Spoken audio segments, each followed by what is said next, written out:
안녕하세요, 한가민입니다. 요즘 애플의 주가 흐름이 생각보다 괜찮습니다. 2월 7일 화요일 프리마켓 기준으로 약 151.66달러의 주가를 형성하고 있는데요. 지금의 주가는 전고점 대비 마이너스 15% 수준까지 높아진 걸로 2023년 1월 초반부터 주가가 빠르게 회복하기 시작하여 약 155달러에서 형성되는 주가는 지금 무려 150달러를 넘게 되었습니다. 지난주 애플의 2022년 4분기 실적 발표가 있었습니다. 결론부터 말씀드리자면은 일단 2022년 4분기 실적은 EPS와 매출이 모두 기대치보다 낮게 나오는 어닝 미스가 나왔는데요. 그럼에도 불구하고 방금 전에 보셨듯이 애플의 주가는 크게 하락하기는커녕 오히려 올라갔고 과거보다 더 높아지는 모습을 보이고 있습니다. 자, 그렇다면은 본격적으로 애플의 주가가 더 높아진 이유를 알기 전에 4분기 실적 발표의 결과부터 살펴보도록 하겠습니다. 우선 첫 번째로 매출 같은 경우는 기대치를 약 3.8% 하회하면서 미스되는 모습을 보였고 EPS도 기대치보다 3.6% 낮게 나왔습니다. 전체적으로 아이폰과 맥북, 웨어러블 기기의 판매량이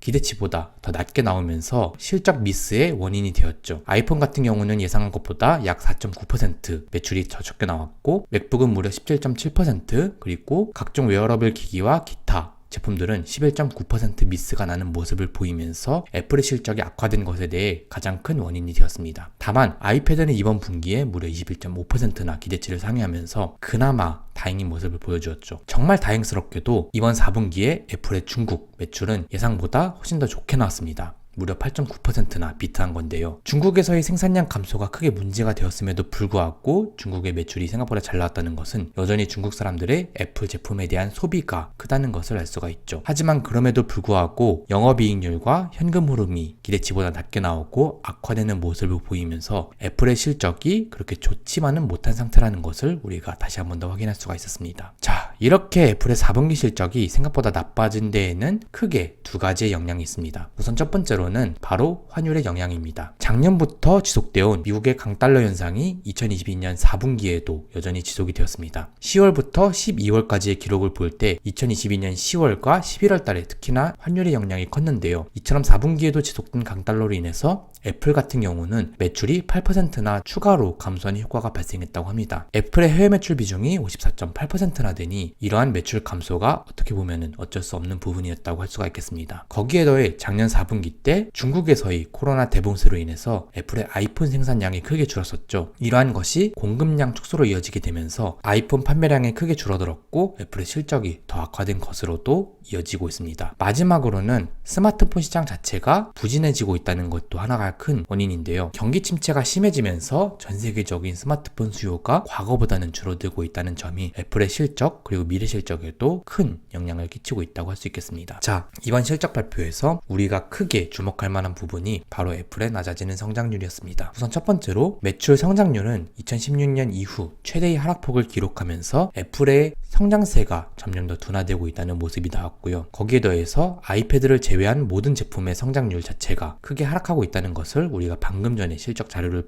통해서 확인할 수가 있었죠. 하지만 여전히 애플의 매출에서 아이폰이 차지하는 비중은 여전히 크며 지난 4분기에 이 아이폰 판매량이 생각보다 부진하게 나왔다는 점이 실적의 부진에도 직결적으로 영향을 끼치게 되었습니다. 자, 이번에 애플은 2023년 그리고 2023년 1분기 매출 수익성에 대한 가이던스를 제시하지 않았습니다. 다만 강달러 현상이 어느 정도 완화가 된 만큼 환 영향 자체가 축소될 것이고 매출 총이익률은 다시 개선될 수 있을 것으로 기대한다고 발표를 하였는데요. 매출 총이익률 가이던스가 이번에 44%로 제시가 되면서 그나마 부진한 실적 와중에 정말 긍정적인 포인트로 작용하였습니다. 이러한 44%라는 매출 총이익률은 무려 11년 만에 가장 높은 수준이라고 하는데요. 이 점이 부진했던 4분기 실적 발표 결과에도 불구하고 애플의 주가가 반등해낼 수 있는 가장 큰 원인이 되었죠. 즉 애플의 이익률 자체가 앞으로도 유지될 것이라는 점이 나오게 되면서 수요가 감소하더라도 애플의 수익성은 그렇게 크게 낮아지지 않을 것이라는 시장의 기대감이 작용한 것입니다. 한편 애플은 지난 4분기에도 역시나 자사주 매입에 막대한 돈을 썼습니다. 약 19.5 빌리언, 현재의 환율로 따지면은 24조 원, 25조 원에 가까운 돈을 자사주 매입에 쓴 건데요. 이러한 돈은 애플이 지난 4분기에 투자 활동으로 사용한 현금의 거의 절반 이상을 차지한 만큼 엄청난 규모라고 할 수 있으며 이러한 규모의 자사주 매입이 이번 1분기에도 지속이 된다면은 애플의 주가 방어력은 여전히 높을 것으로 기대가 됩니다. 자, 그리고 말이죠. 최근에 애플 관련된 주목할 만한 뉴스가 하나 나왔습니다. 바로 중국 지역에서 애플의 아이폰 할인이 본격적으로 시작이 되었다는 소식인데요. 중국 시장에서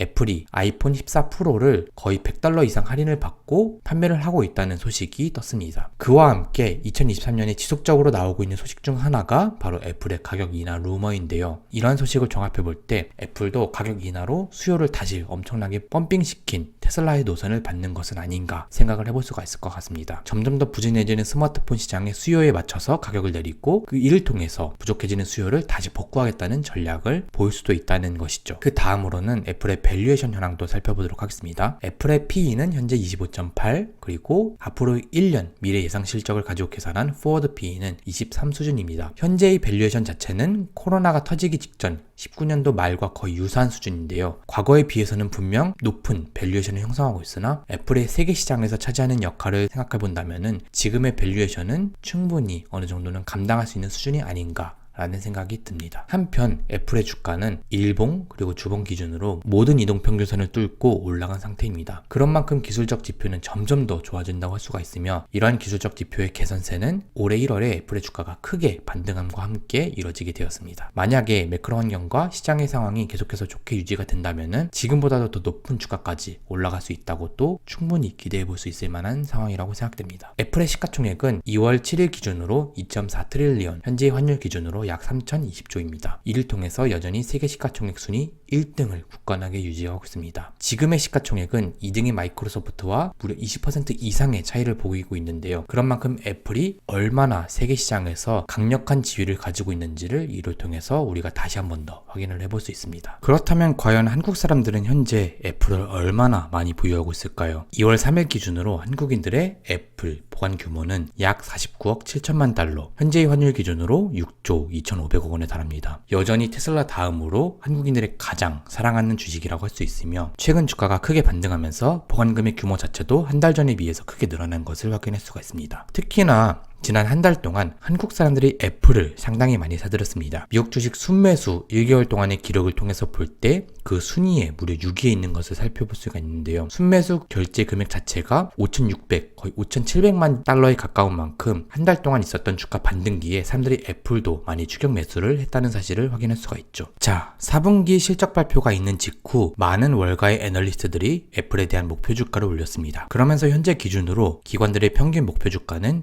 173달러까지 높아진 상태인데요. 총 29명의 애널리스트들 중에서 24명이 매수 의견을 내놓고 있으며 그 외의 5명은 보류 의견을 내놓고 있습니다. 다행히도 아직까지 매도 의견을 내놓는 애널리스트는 한 명도 없는 것으로 보입니다. 우선 실적 발표가 있는 직후 대부분의 기관에서 목표 주가를 상향시켰습니다. UBS 그룹부터 에버코어, 크레딧 스위스, 웨드부시 등 정말 다양한 기관들이 목표 주가를 상향시켰는데요. 아쉽게도 그 상향폭은 그렇게까지 크지는 못한 편이기에 대부분이 5달러에서 12달러 정도로 적으면 5%, 크게는 10%의 목표 주가를 올렸다는 것을 확인할 수가 있습니다. 이번 실적 발표에 대해서 나름 만족한 편이지만 그렇게까지 만족하지는 못했다는 것을 의미하죠. 자, 애플의 공매도 비율은 현재 기준으로 0.77%입니다. 마이크로소프트나 구글 같은 다른 빅테크에 비해서는 높긴 하나 전체적으로 공매도 잔고 규모가 증가하다가 다시 감소하는 추세를 보이고 있기 때문에 딱히 우려될 만한 포인트는 없어 보이는 상태입니다. 이제 마지막으로 애플의 투자자 포지션도 체크해 보도록 할까요? 현재 기준으로 애플의 투자자 평균 평단가는 145.3달러입니다. 1월에 반등한 주가로 대부분의 투자자들이 다시 플러스 전환에 성공한 상태이며 155달러 이후에는 별다른 매물대가 없기 때문에 주가가 지금보다 더 크게 올라가게 된다면은 그 상승폭이 더욱더 빨라질 수도 있을 것으로 보입니다. 자, 이렇게 해가지고 애플의 4분기 실적 발표 결과와 그 외 각종 보조 지표들을 정말 간단하게 훑어보았는데요. 아직까지는 미래 성장성과 전망이 여전히 불투명하긴 하지만 그래도 괜히 세계 1등이 아니라는 점을 보여준 애플이었습니다. 과연 애플은 올해 1년 동안 우려를 뒤로하고 다시 과거와 같은 높은 성장 가도에 진입할 수 있을지 아직까지는 좀 더 지켜볼 필요가 있을 것으로 보입니다. 네, 이상으로 한강뷰였고요. 제 영상이 마음에 드셨다면 좋아요와 구독 많이 부탁드립니다. 감사합니다.